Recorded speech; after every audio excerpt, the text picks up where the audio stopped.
தமிழ்நாட்டு மக்களுக்கு தாவேக ஆட்சியால நல்லது செய்ய முடியாது. அவர்களுடைய இவங்க 5 வருஷம் நல்லது பண்ணதால் தாங்க இவங்க தலைவரே எம்எல்ஏ இல்லாம ஊட்ட உட்கார வச்சிருக்காங்க.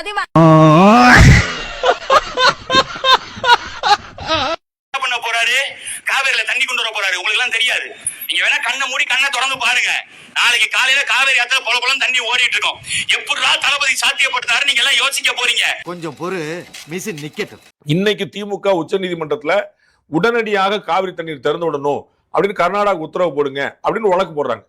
அந்த பக்கம் காவிரி தண்ணி திறந்தே விட்டாங்க. இந்த பெட்டிஷன் வந்து நம்பர் ஆறதுக்குள்ள அங்க தண்ணியை திறந்தே விட்டாங்க. தோத்துக்கிட்டே இருக்கீடா.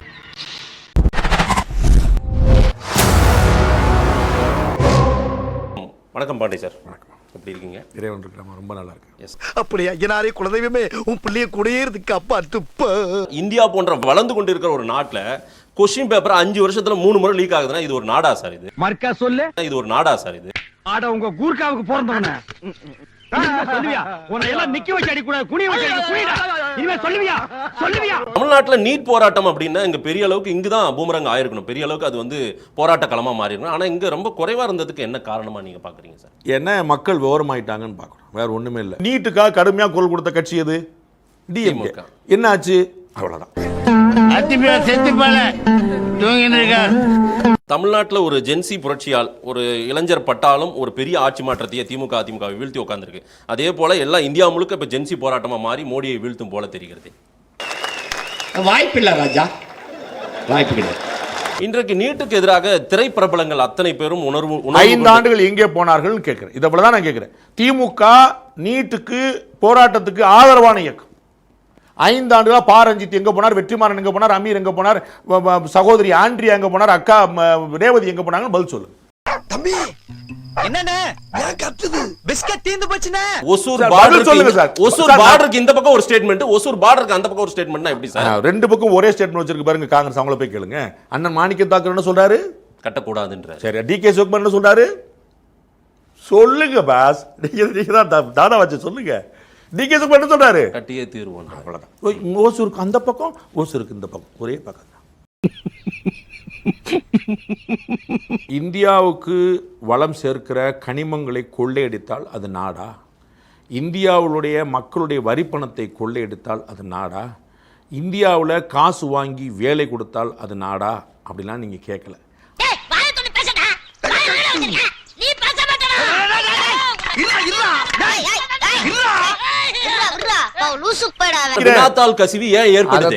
ஏற்க முடியாது. கவர்மெண்ட் ஃபெயிலியரா? இத போய் வெளியில எவன்னு சொல்லிராத.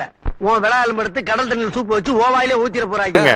2024 இதுக்கு முன்னாடி லீக்கேஜ் உங்களுக்கு புரியுங்களா? இதுக்கு முன்னாடி இதே நீட்டுக்கான லீக்கேஜ் வந்து 2024. 2024 தமிழ்நாட்டில் யாருடைய ஆட்சி? டிஎம்கே ஆட்சி. அது தான் டவுட் இருந்துச்சா தமிழ்நாடு? இந்த 2021 டு 2026 மே மாசம் வரைக்கும் சிஜேபி எங்க போச்சு, காங்கிரஸ் எங்க போச்சு, கம்யூனிஸ்ட் எங்க போச்சு, டிஎம்கே எங்க போச்சு, எல்லாரும் எங்க போனீங்க சொல்லுங்க. நான் தூங்கிட்டேன், பார்க்கல.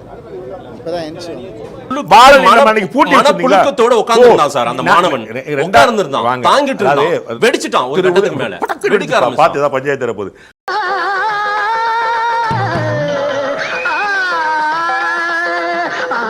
நம்ம இந்த நீட் வந்து ஒரு பெரிய யமன் சார். தமிழ்நாட்டுல அப்படிதான் நம்ம சொல்லிட்டு இருக்கோம். நீங்க சொல்லுங்க, எதனால யமன்?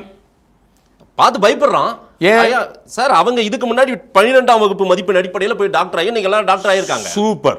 இன்ஜினியரிங் வந்து ஜேஇன்னு ஒரு எக்ஸாம் கேள்விப்பட்டிருக்கீங்களா? இருக்கு. அது எதுக்கு? ஏன் அதை எதிர்த்து போராட்டம் பண்ண மாட்டீங்க? கிளாட்னு ஒன்னு கேள்விப்பட்டிருக்கீங்களா? சிஎல்ஏடி தெரியுமா? தெரியாது. தெரியாது சொல்லுங்க.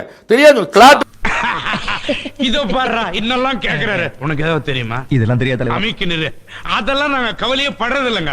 அனிதாவின் மரணம் தமிழ்நாட்டை. நான் அனிதாக்கு வரேன். நீங்க என்கிட்ட தப்பிச்சு போக முடியாது. நீங்க வேற யார்ட்ட ட்ரை பண்ணுங்க. நான் வரேன். நீங்க பயன்படுத்துற ஒவ்வொரு வார்த்தையும் நிப்பேன். ஒண்ணு வாங்க. நீங்க எதிர் நீட் சார் இருங்க சார். சிஜேபில ஏன் தப்பிக்க பாக்குறீங்க?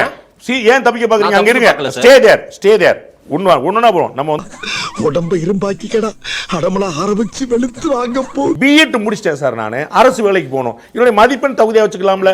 அங்கேயே தகுதி தேர்வு, ஆசிரியர் டீச்சர் எலிஜிபிலிட்டி டெஸ்ட் நீட் மாதிரியே. நல்லா புரிஞ்சுக்கோங்க. நான் வந்து உங்க கவர்மெண்ட் நடத்துற பரீட்சையில தான் எழுதினேன்.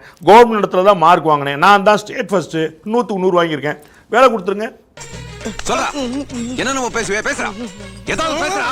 அனிதாவுடைய சீட்டு போயிருச்சு, அனிதாக்கு சீட் கிடைக்கல. அனிதாவோட சீட் யாருக்கு கிடைச்ச சொல்லு? பாஸ் பண்ணிருப்பாங்க, கிடைச்சிருக்கும். யாருக்கு? அந்த XYZ யார்? எந்த சமூகம்? ஒரு பட்டியல் சமூகம். அவங்க அனிதாவோட கூட மார்க் வாங்கியிருப்பாங்களா, கம்மியா மார்க் வாங்கியிருப்பாங்களா? சொல்லுங்க சார். பாஸ் ஆயிருப்பாங்க. இது பயமா இருக்கு சார் இந்த மாணவனுக்கு. அடுத்து பேசுவோம். நீங்க பேசுற ஒவ்வொரு நான் பதில் சொல்றேன். நீங்க போயிட்டீங்க, பாதியில போயிருவீங்க. ஐயோ, எந்த ட்ரெண்ட்ல பேசினாலும் எந்த ரூட்ல போனாலும் விடவே மாட்டேங்கிறானே. நான் என்ன நாளைக்கு நீங்க வந்து நீட் காலி பண்ணிட்டீங்க. இங்க வேற தமிழ்நாட்டுல நீட் வேணான்றோம் சார். எப்படி மார்க் கொடுப்பீங்க? எப்படி சீட் போடுவீங்க?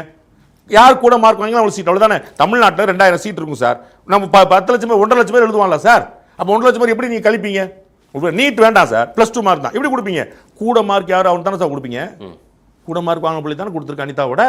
எந்த பால் போட்டாலும் கோல் போட்டுறானே. நீட் தேர்வு எழுதக்கூடிய மாணவர்கள் உயிரிழப்பு அதிகமாகவும் அதே அடுத்த பாயிண்ட் கடந்த ஆண்டு +2ல தேர்வுக்கு பயந்து தேர்வுல தோல்வியுற்று தேர்வுல பாஸ் பண்ண முடியாது நினைச்சு இறந்தவங்க எத்தனை பேர் நீங்க சொல்லணும். 2026ல நீங்க சொல்லணும். இல்ல டேட்டாலாம் எடுத்து நம்ம பார்த்துட்டு உட்கார்ந்துட்டு இருந்தோம்னா நீட்டுக்கு கரெக்டா நீங்க ரொம்ப உங்களுடைய நேர்மையை நான் பாராட்டுறேன். எந்த டேட்டாவும் பேசிடக்கூடாது. இல்ல என்ன டேட்டா தெரிஞ்சா உண்மை தெரிஞ்சிடும், உண்மை தெரிஞ்சா நம்ம முகம் அம்பலமாயிரும். கண்டுட்டாளையா சூட்சமத்தை கண்டுட்டா. இந்தியா உங்களுக்கு தெரியுமா, இந்தியாவில் அதிகம் தற்கொலை நடக்கக்கூடிய மாநிலங்களில் 1 தமிழ்நாடு. டாப் 3க்குள்ள இருக்கு 1. இந்தியாவில் அதிக மாணவர்கள் தற்கொலை பண்ணக்கூடிய மாநிலங்களில் 1 தமிழ்நாடு. ஏன் சொல்லுங்க? இதுக்கெல்லாம் யார் காரணம் தெரியுமா? இந்த நீட் தமிழ்நாடுக்கு மட்டும் இருக்குதா? கேரளால இல்லையா, ஆந்திரால இல்லையா, கர்நாடகா இல்லையா, மகாராஷ்டிரா இல்லையா, மத்திய பிரதேசம் இல்லையா, உத்தரப்பிரதேசம் எங்க இல்ல? இங்க தான் நீங்க பீதியை கிளப்புறீங்க. அப்ப இதே தேர்வை தமிழ்நாட்டோட கல்வியில பின்தங்கி இருக்கக்கூடிய மாநிலங்கள் யாரும் சுத்திருப்பாங்க. மாணவர்கள் தற்கொலையே தமிழ்நாட்டில் அதிகம். டாப் 3க்குள்ள இருக்கு. ஏன்? பீதியை கிளப்புவது நீங்க. சோறு தின்றாங்களா வேற என்ன தின்றானுங்களான்னு தெரியல. நான் உங்களை சொல்ல சார். இன்னைக்கு क्वेश्चन பேப்பர் இதுல ஃளைட்ல கொண்டு வந்து பரீட்சை எழுத வைக்கிற நிலைமையில இந்தியா இருக்குது பாருங்க சார். நல்ல டெக்னாலஜி ஹஸ் டெவலப்டு. இல்ல அப்படி பாருங்க. எந்த அளவுக்கு ஒரு மோசமான நாடா இருக்கு பாருங்க சார். உங்களுக்கு தெரியாது வரலாறுல. ஏன்னா அதான் எவ்வளவு பாதுகாப்பற்ற நிலையில நாம இருக்கோம். TNPSC क्वेश्चन பேப்பரே பாதுகாக்க முடியாம இந்த நாட்டை எப்படி காப்பாத்துவாங்க? क्वेश्चन பேப்பரை TNPSC மெம்பர் வீட்ல வச்சு பாதுகாப்பா வச்சிருந்ததெல்லாம் மறந்துட்டீங்க. உங்களுக்கு தெரியாது. இன்னைக்கு வேண்டான்றது உணர்றாங்க, வேண்டான்னு தெருவில் நிக்கிறாங்க சார். யாரு? மாணவர்கள். 1 லட்சம் பேர் நிப்பாங்களா தமிழ்நாட்டுல? நான் ஒரு பேச்சு சும்மா சொல்றேன். தமிழ்நாட்டுல 1 லட்சம் பேர் போராடி இருப்பாங்களா, 1000 பேர், ஏதோ ஒரு நம்பர் சொல்லுங்க. சும்மா டேட்டா வச்சு நான் அங்க மடக்க போறது இல்ல. ஏதோ ஒரு நம்பர் சொல்லுங்க. இல்ல சார், ஒரு பெரிய சர்வேவே நான் பார்த்திருக்கேன். நீட்ல பெரிய அளவுக்கு ஒரு 70% வந்து வேண்டான்னு. இல்ல சார், நான் கேட்கறது எளிமையா பதில் சொல்லுங்க சார். நான் நேரடியா கேட்கறேன். நீங்க வந்து பேய் இருக்கா இல்லையான்னு ஆமா சொல்லுங்க, இல்லன்னு சொல்லுங்க. நான் ஒன்னு மழுப்பு இல்ல குழப்பு.